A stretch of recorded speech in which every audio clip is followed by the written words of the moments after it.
Nyo. Okay. Ito, opo, hindi na po ito makukorek. Hindi na po ba? Hindi na po yan makukorek. Ganito, Roy, lapit ka rin sa likod. Yung ganito po, hindi na po yan nakukorek. Kahit sino pong pinakamagaling na ano, ang mangyayari dyan, kita niyo laki ng likod ni nanay. Talagang, syempre, yung edad ni nanay, ngayon, yung mga dispo yan, ayan po, pirat na pirat yan, kaya masakit yung balakang ni nanay. Ngayon, kailangan may knowledge din kayo about sa mga tinatawag na scoliosis, dextroscoliosis, liboscoliosis. Dapat may knowledge din kayo about sa mga treatment.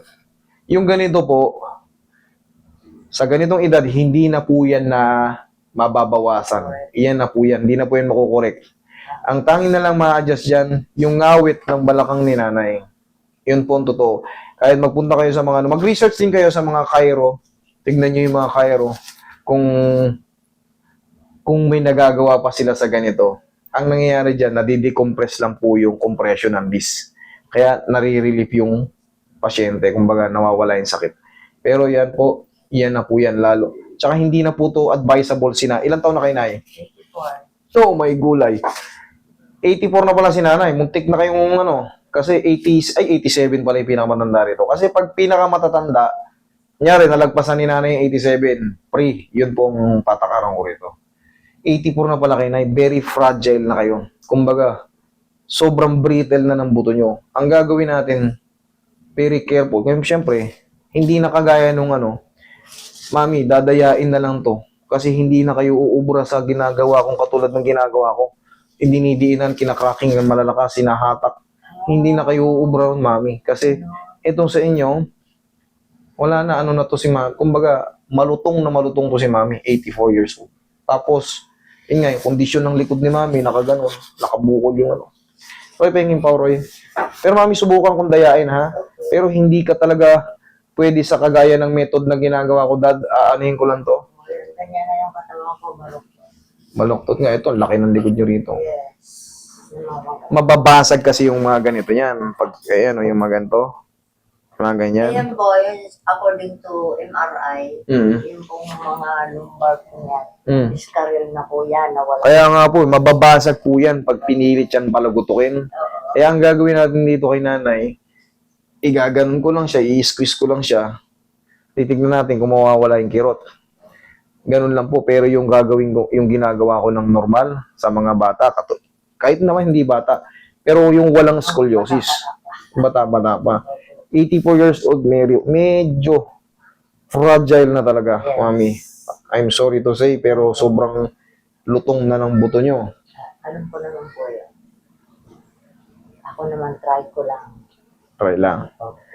Sige. Kung may matilis, thank you. Tayo ka, mami. Ibukan niyo yung balakang nyo. Kaya hawakan mo sa balakang si nanay. Hawakan mo sa balakang si nanay. Doon na sa baba. Tutunugan ka agad eh. Okay. Sige, mami, higa ka. Higa ka. Tignan ko nga kung nasasaktan kapag nakatihaya. Nasasaktan kayo? Hindi naman po. Okay, good. Sige. Roy, konting pectus. Kasi yan, uurong yan, oh. Pero that's normal kasi nga, si nanay ay may scolio. Okay, relax lang.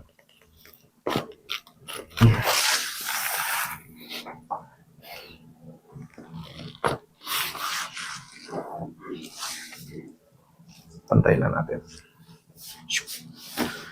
Mami, tagilid ka. Parang tahil. Pag ganito sa akin. Yan. Nasasaktan kayo? Hindi naman? Okay. Tulak lang natin ng konti. Bahagyang bahagya lang. Kasi yung mga, yun nga, yung vertebral body nyo, maaaring mabasag yan. Okay? O, pag kabilang side. Nasaktan kayo, mami? Hindi. Okay. Very ano lang. Ganun lang talaga mangyayari nito. Careful. Okay, relax lang. Okay, kaya nyo dumapa? Opo. Sige, dapa kayo, mami. Wait po, mami. Wait po.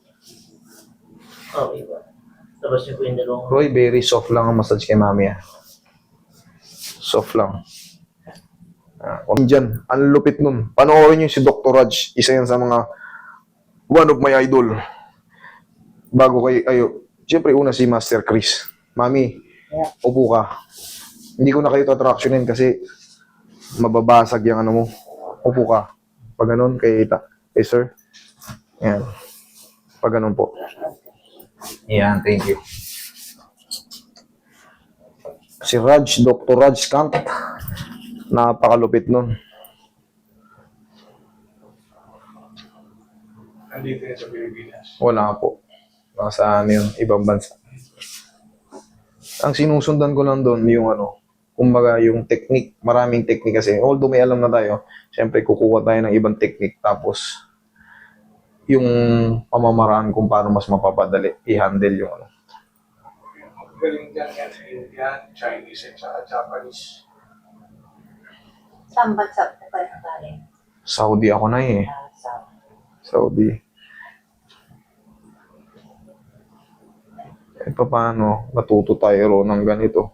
Malaking bagay. at least mayroong Ang hirap ng OFW tapos ano ka lang.